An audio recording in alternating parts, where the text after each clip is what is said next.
I remember in 2014, when there were struggles happening in the area back then, and I remember, being out and protesting, around these issues of what was going on in Gaza specifically. And we've seen over, the past several years, many one-sided wars. But can you explain what the difference is between 2014 and what we're seeing today? Yes. Well, I think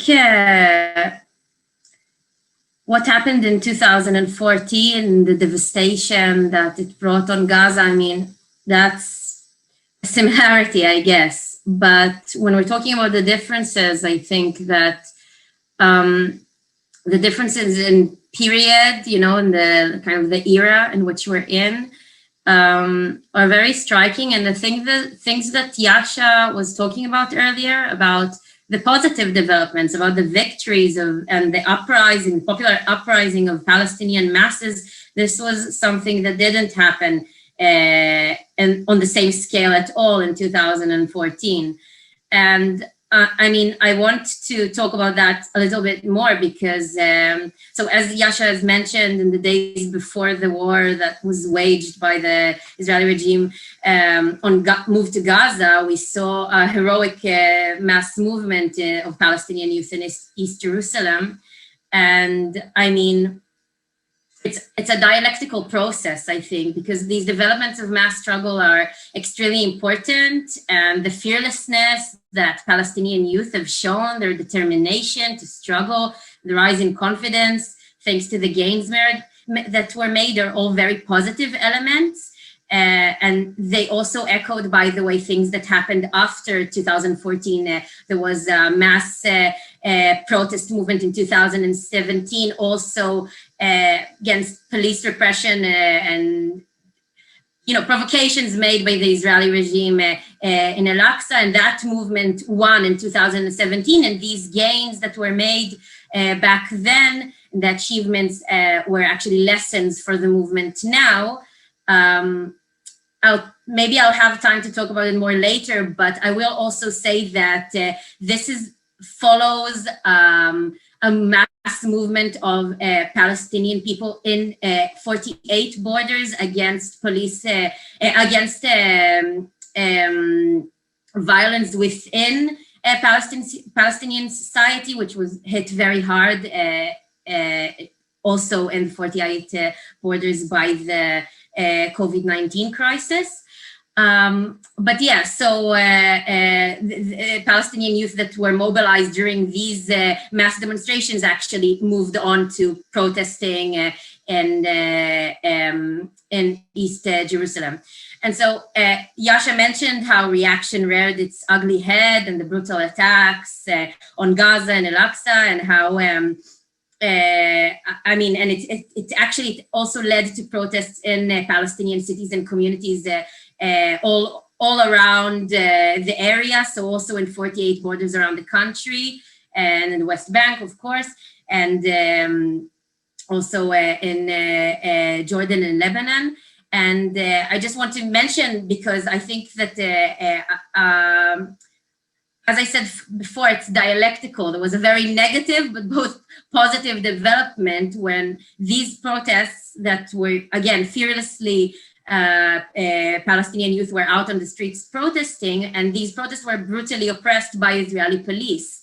When every Palestinian form of protest is answered by oppression and framed as riots in the Israeli media and all of that. And the police actually forcefully intervened and caused these protests to turn into clashes and provocations that caused violence, as well as the far right, which as Yasha said, has been strengthened by Netanyahu in these elections, and it took this opportunity to fuel hate and instigate against Palestinians and be violent towards them in mixed cities as well. And settlers in mixed cities who are ideological agents whose aim is to sow discord between Jews and Palestinians organized violence against Palestinians in cities. So this is a negative development. The police, the far right, being emboldened to oppress And in Lida, actually, 2 settlers shot a young Palestinian man dead. A few days later, buses of settlers from the West Bank organized a pogrom against Palestinian residents. These are elements which we've seen in 2014, but not in the same way, with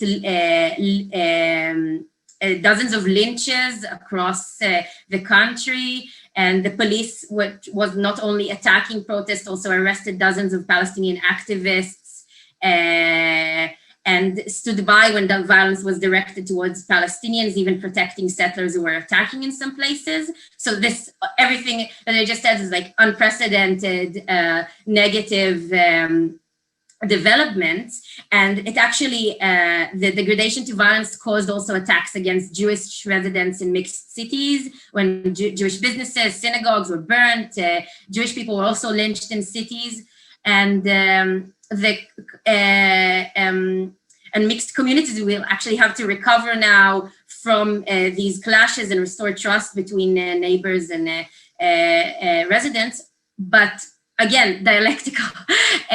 Remarkably, this extremely negative development was answered with an extremely positive one, which is a movement of solidarity all over the country between Jews and Palestinians, starting with initiatives from below and mixed workplaces, such as hospitals, protests all over the country under the title Jews and Arabs Refuse to be Enemies, opposing violence, for living in coexistence within communities, unions, such as the Social Workers Union, issued statements of solidarity, and the level of shock from violence ended up creating enough public pressure to force right-wing politicians, even including hypocritically politicians from the far right, to also condemn violence. And also corporations have took this on and started campaigns, under these slogans. And all of this happened at the same time as the war waged on Gaza, when usually when these things, rounds of bloodshed happen in Jewish Israeli society, nationalism and racism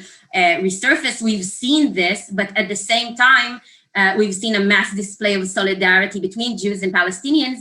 And this was not the only possible scenario. So while remaining a very general message of coexistence, not a mass movement opposing the war, but a mass movement opposing violence towards neighbors, their co-workers, stuff like that, it's still a sentiment of people working and living together, and it's still a very important and positive development.